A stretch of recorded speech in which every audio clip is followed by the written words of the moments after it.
a postdoctoral fellow at the Chinese Academy of Social Sciences, and a former scholarship recipient of the Korea Foundation for Advanced Studies Overseas PhD program. Today, we will discuss the direction of higher education in the 21st century with Meric Gertler, President of the University of Toronto, and Jaeho, President of Korea University.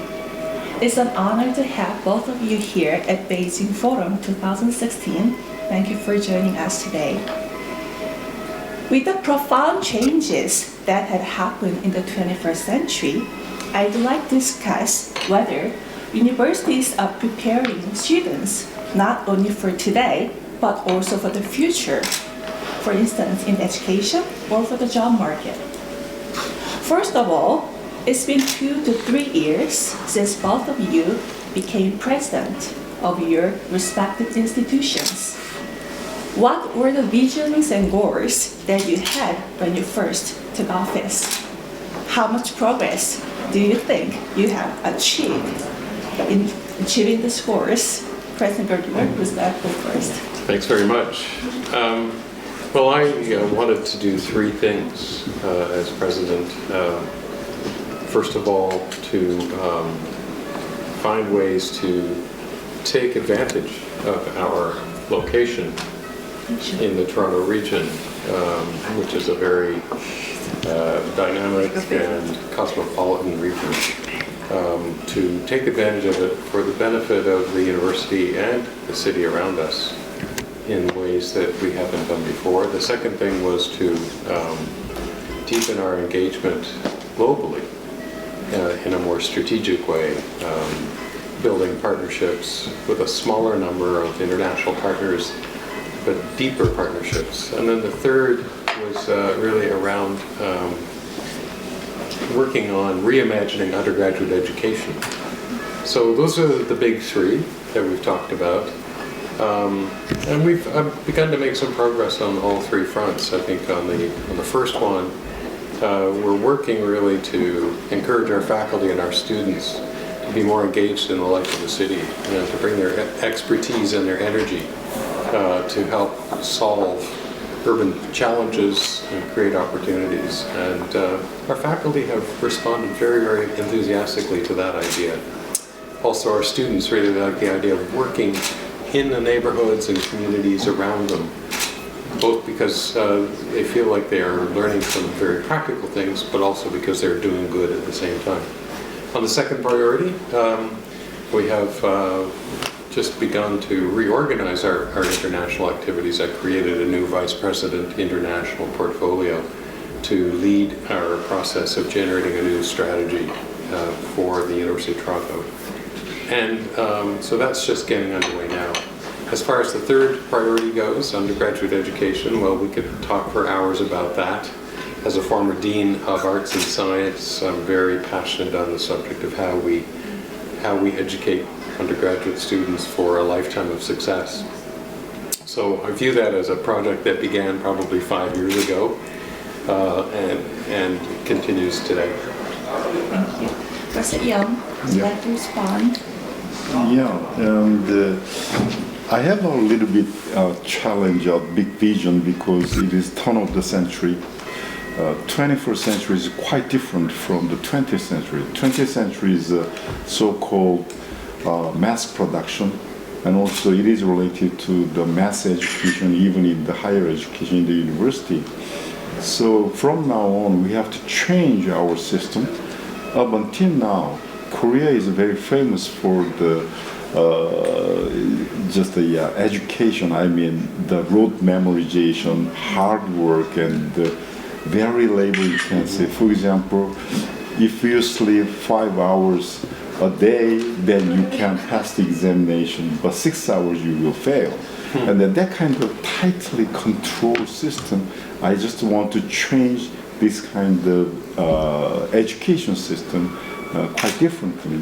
So my slogan when I just took my position as a president of Korea University, the slogan is that I like to educate the pioneering intellectuals because up until now, they are waiting for, they are just, they want to enter the big companies and to work as a specialist in a certain small section. But in the 21st century, we need a very challenging era, and for example, not hiring, but start up their own professions and start up their own companies or something like this, more important. But it is very, very quite contrasting, just the atmosphere, and challenging for the college students at the moment. They simply get a good grade, over and over again they retake the same course and just make it better. It is very common in Korean universities. So I just abolished that kind of systems. And for example, I abolished the merit-based the scholarship, only the need-based. And also another thing is that for the globalization, it is very important for the 21st century. And I sent very intensive language programs. I selected 100 students to China for 8 weeks, almost every day 6 hours a class. It is a very intensive course.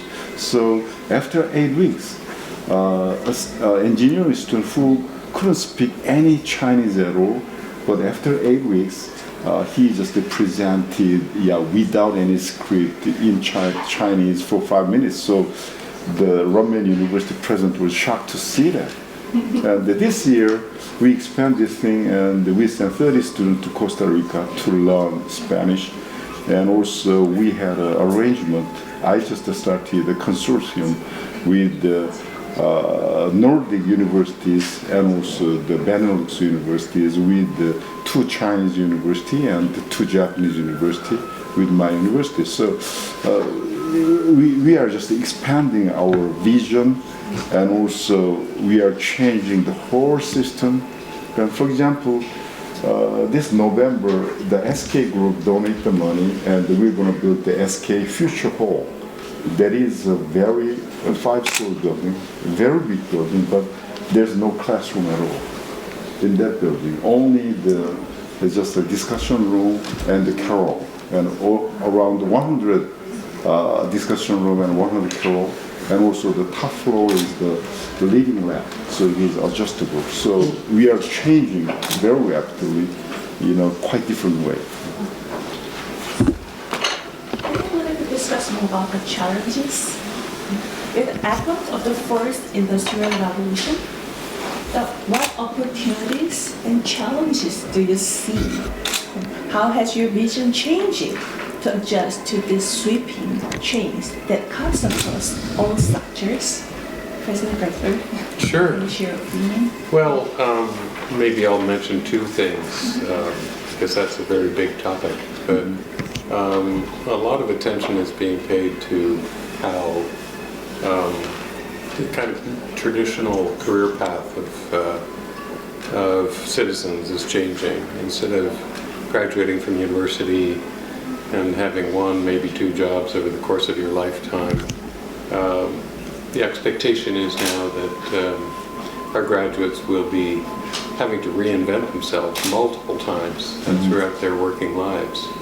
And so that has huge implications for universities, doesn't it? It means that we have to rethink the kinds of skills that we are trying, and competencies and capacities we're trying to develop in our students, give them the ability to continue to learn once they leave their university, give them the ability to reinvent themselves successfully, providing a good foundation that has both breadth and depth at the undergraduate level, and focusing on core competencies like critical thinking skills, the ability to work well in teams, the communication skills, these sorts of things, in addition to, of course, whatever specialized language or knowledge that they would learn. The other thing is that, and this picks up on your comment a minute ago, this idea that, you know, the old model where you worked for somebody else is really beginning to be challenged. And increasingly our students are thinking that they will be creating their own enterprise, whether it's a for-profit enterprise or a not-for-profit enterprise. And so they are much more interested in entrepreneurship as a way of life. And so we are now developing much more programming, actual teaching, as well as co-curricular opportunities for students to engage in entrepreneurial experience while they are students.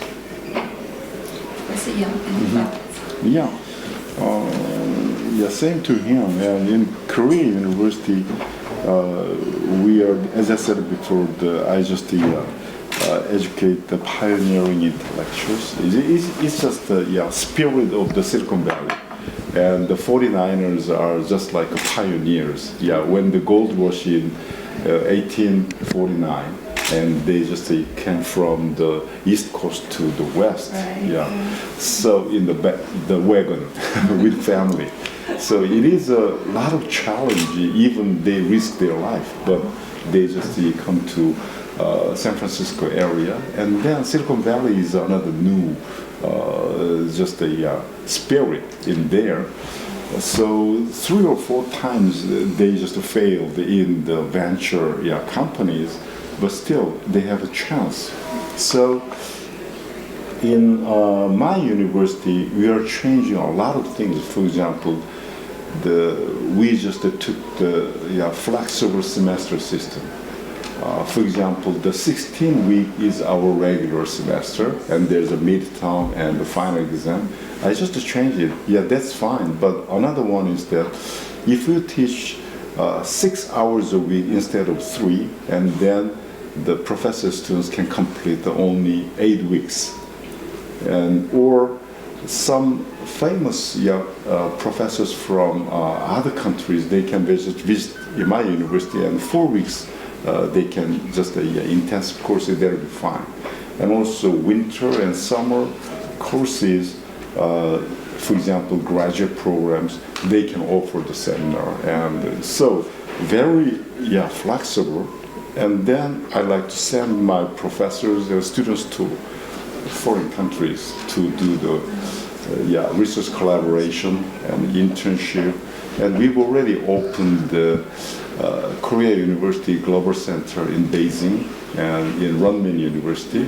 And we just have the whole one story, the second floor of the one of the internet students and faculty's dormitory. And also we opened the Korea University Global Center in Silicon Valley, and we are trying to open the Washington DC in the George Washington University. And we are sending students there and then do some kind of global internship. And up until now, the flipped learning is very famous, very popular in these days, pops up the idea. In the mass education period, professors teaching in the classroom, and then students solve the problems as a homework. But in these days, we are just mass lecture rooms, and we are doing the half of the classes are lecturing, or they just watch the online just the lectures, and then in the university, in the classroom, they simply solve the problems. So it is switched, flipped. So read and watch the lectures at home, and then in the university they discuss, and project-oriented one or action-oriented learning is more important in the 21st century. So we are changing this kind of a very rapid change in order to adapt to the 21st century, the fourth industrial revolution. Great, thank you very much. Let's move on to the topic of pedagogy or education method. So what challenges do you think lie ahead in bringing together traditional education and new education platforms such as MOOCs, like Coursera or edX? President Yeom, let me go first. Yeah, I talked with a number of American university presidents. Well, MOOCs is some kind of starting point, but it is not good for the university because even the lecture has intellectual property. So we don't just put it as free. Knowledge and information and that kind of intellectual property is very important for the professors and universities. But we are utilizing a number of online education. For example, let's say in my university, just the introductory economics, we are offering 20 courses, divided up 50 students and 20 different courses in a year. It is nonsense. We are just lecturing, we just make a tape, and we are lecturing around to the 1,000 students or 500 students in a big lecture hall or the online lecture. And then, as I said before, we divided up around the 15 students and 20 students, and the teaching fellow or the lecturers or tutors, they are discussing, or in some cases, peer leaders lead the discussion, and then they just make some kind of solution. In the 21st century, problem solving is very important, and also the social problems are more complicated. So we need some kind of our intelligence, and group intelligence is very important. So that is our change of our pedagogy in the 21st century. Yeah, I think we've had a similar experience that a couple of years ago there was tremendous excitement about MOOCs, and people were making lots of predictions about how it would change education and transform our business model. Some of those predictions have come true and some have not. So as President Yeom was saying, I think we've come to appreciate that there are some circumstances in which online learning, purely online learning, works very well. You know, if you haven't got any more classrooms and demand exceeds supply, this is one way to reach larger numbers of students who are lining up to take Economics 100 or Psychology 100 or whatever the case may be. But I think what we're coming to realize now is that online tools have particularly strong potential to complement the classroom experience rather than to substitute for or replace the classroom experience. So how do we use online learning as a way to make the in-class experience and the time spent in class more valuable? So these inverted, flipped, hybrid models, I think, are gaining real momentum now, allowing us to take a big class and break it up into smaller groups that are oriented to solving problems in small groups, working much more interactively, developing their teamwork skills, their critical thinking skills, having a chance to engage interactively with their professors as well. So, you know, I do think that that's quite a significant change, but it's a different outcome from what was being predicted even 2 or 3 years ago. Thank you very much. Last, move on to topic, another controversial topic, which is online learning and tuition. So despite the development of MOOCs and the like, the debate regarding equal access to higher education has continued globally. What is your stance on this tuition dilemma? And how do you think we can provide higher education to more people at a lower cost? President Gertler? Well, this is a sensitive subject everywhere. It's an issue that attracts a lot of attention because students are concerned, and we too are concerned. We want to make sure that universities remain accessible. So I'll just talk about the approach that we've used in Toronto, which I think I'm quite proud of. We have a policy where we say that no student who is academically qualified will be prevented from studying at the University of Toronto for reasons that relate to financial need.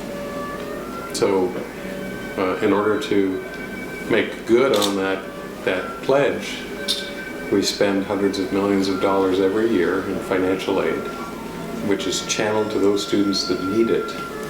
And so we do collect a lot of information about their family income and make sure that, that those who really need the help receive all the help they need.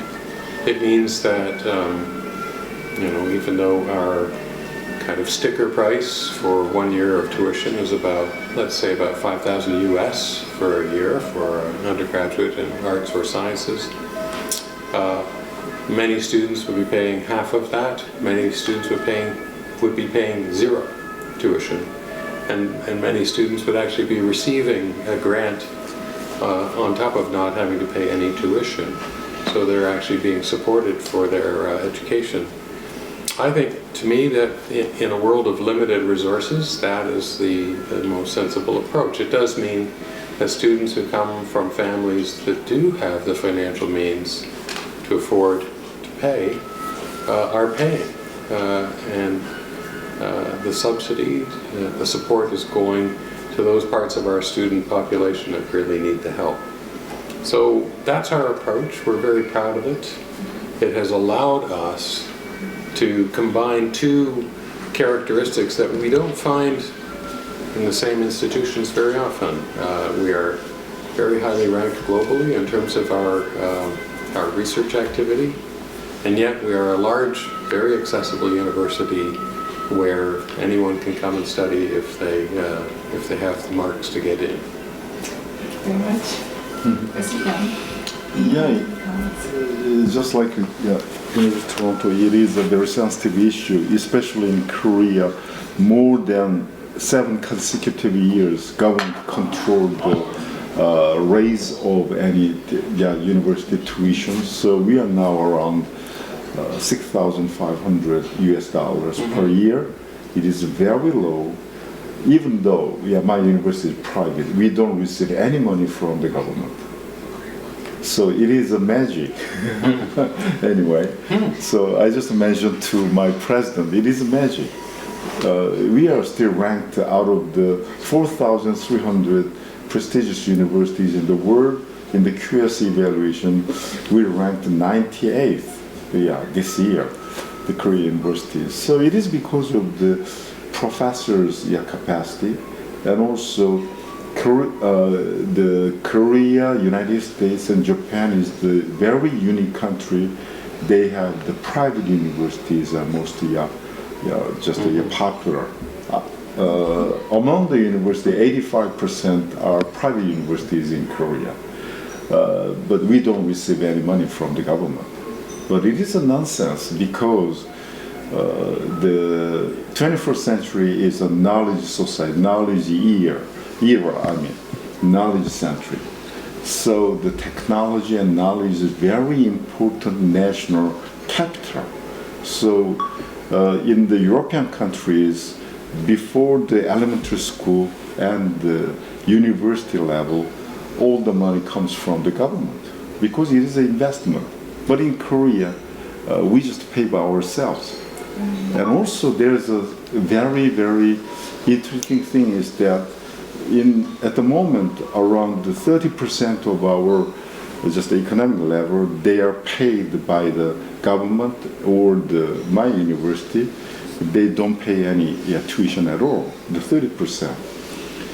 But the upper 30%, we need to raise our tuition because they spent a lot of money for the extra curriculum, just the private lessons, very expensive money in order to enter the university like my university, very prestigious university.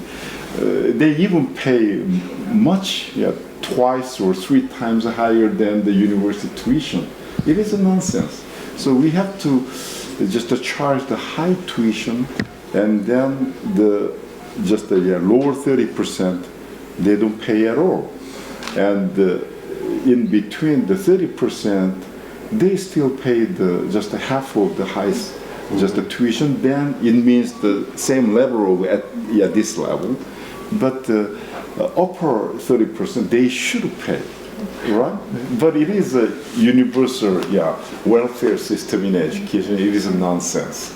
But government controlled this kind of thing. So I just speak out this kind of thing with my fellow university president. So we like to change it because I think that the advanced studies or the university and graduate schools programs are very important national resources and capital in the 21st century.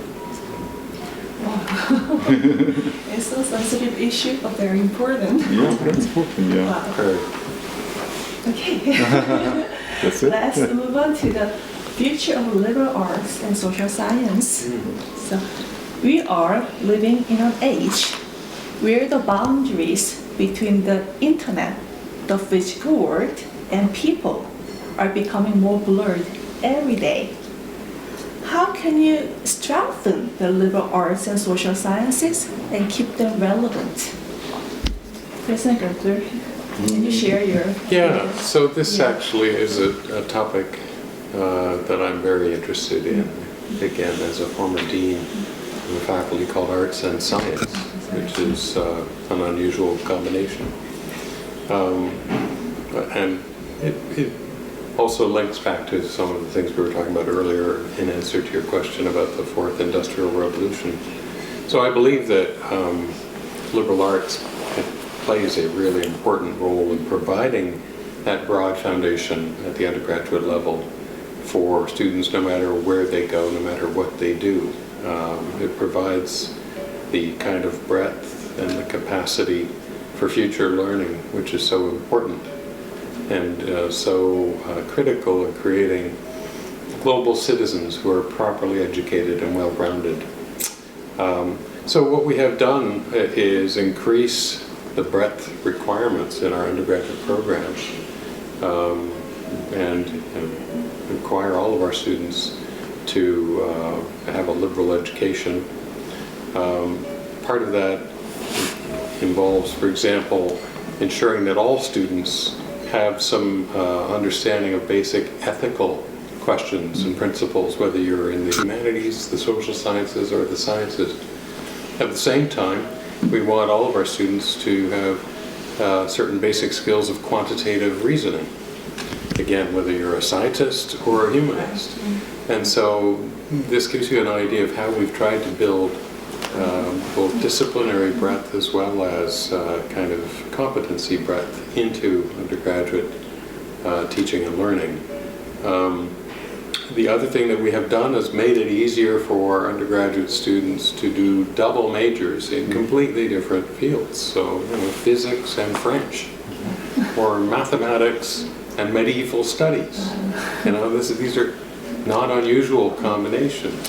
So we've had to work with our faculty and our departments to get them to shrink some of the specialization requirements and give our students more room in their curriculum to pursue these multiple interests. We find our brightest students are the ones who are most interested in many different subjects, and they are the ones who are least interested in confining their choice to a single discipline for the most part.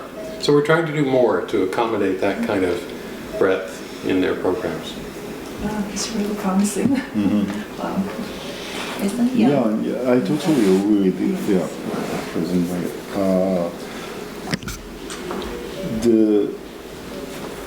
In the fourth industrial revolution, and probably the technology and science may be more important than the social science and the humanities, or something like that. Everybody argue in that way, but I think that one suspicion that I have in mind is that, I'd like to change our pedagogy or the education system, is that in the 21st century, the university, especially undergraduate, just the courses should be changed very rapidly, because as I said before, in the 20th century, we need some kind of special skills and technology. So every student went to the special major. But in the 21st century, that kind of knowledge,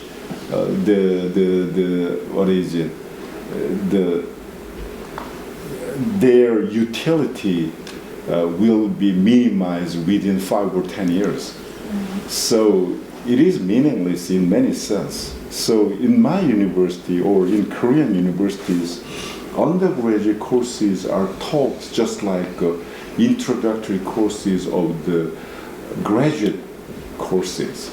Professors are very easy to just convey their graduate programs to the undergraduate students in a very plain language and very simple way. But it is not a good one. And majoring in a specific field is not enough for the 21st century. We need some kind of muscle to solve the problem, to identify the problem, and something like that. So in that sense, humanities courses are very important because humanities means that we understand people. And the social issues, social sciences are very important because society is more complicated, more complex issues are popping up. So it is necessary how to, as you mentioned, that critical thinking, design thinking, and that kind of muscle training is more important than simply English major and you just the Shakespeare. That is not enough. And what you can get from the Shakespeare's work, and you can just identify the people's behavior. And economics is changing in these days, not the rational choice model, but the behavior economics or something like that. So we need to know the people and we need to know the society. So it is very important, but in a different way. I mean, not traditional, just already set up just like courses. That is not enough. And for the college students, we need to just raise them with, as I said before, pioneers or some kind of problem solvers, or just like a creative thinking or critical thinking is very important. So in the 21st century is quite different from the 20th century's mass production and manufacturing system into the very individually just working system. So any more employment era in the 21st century. So we have to change our pedagogy and everything in the 21st century. But it is very hard to persuade students and professors in the university. Well, thank you very much. And I think we have touched upon many points that are significant to international academic leadership. So, if both of you like to send a brief message to other academic leaders in regards to the sub-theme of this year's Beijing Forum, which is mutual trust, cooperation, and sharing. Professor Gertler? Sure. Well, maybe I will send a message that builds on the presentation I gave earlier at this conference. I think that in today's world, we have a responsibility as university leaders not only to educate our students and to provide a supportive research environment for our faculty, but also to encourage them to engage deeply with partners around the world, that the breakthroughs they can make in their research will be enhanced greatly by that kind of global cooperation. So I know that university leaders around the world are increasingly interested in that kind of interaction, and I think that's a good thing. Thank you very much. See ya. Yeah, probably all the other, the academic leaders share the common vision and also the common problems and it is very difficult to change university, but we need to be changed, and also in a very innovative way. As Chairman Che mentioned in the preliminary session this morning, and the society is changing very rapidly. The speed is more and more faster from now on. So the leaders or the president or leaders of academics, they share their common ideas, and then they understand they are not alone. So any country can be the leader in the 21st century if they have some kind of courage and to take risks and to be innovative. Is a very, very important mission for us to change our university, and it will lead to the change of our society and solve the 21st century major problems, I think. Great, thank you very much. Well, all right. Yeah, thank you. Come to the end of this discussion today. I just want to thank you for being here and for your contribution. It's my Thank you pleasure. guys. Thank you very much. Thank you. Yeah, thank you. Thank you. Good job.